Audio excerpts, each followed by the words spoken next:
স্বাধীনতা বিরোধীদের চিহ্নিত করে ইতিবাচক প্রতিদ্বন্দ্বিতা তৈরি করা গেলেই দেশে শান্তি প্রতিষ্ঠা করা সম্ভব বলে মন্তব্য করেছেন তথ্য সম্প্রচার প্রতিমন্ত্রী অধ্যাপক মোহাম্মদ আলী আরাফাত।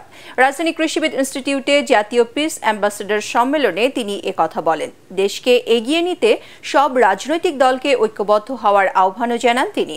অনুষ্ঠানে বিএনপির ভাইস চেয়ারম্যান আব্দুল আওয়াল মিন্টু বলেন, রাজনৈতিক কারণেই বিএনপি আওয়ামী লীগের মাঝে এখন বিভেদ সৃষ্টি হয়েছে। এই বিভেদ ঘোচানো গেলে দেশের আর্থসামাজিক উন্নয়ন ত্বরান্বিত করা সম্ভব বলেও জানান তিনি।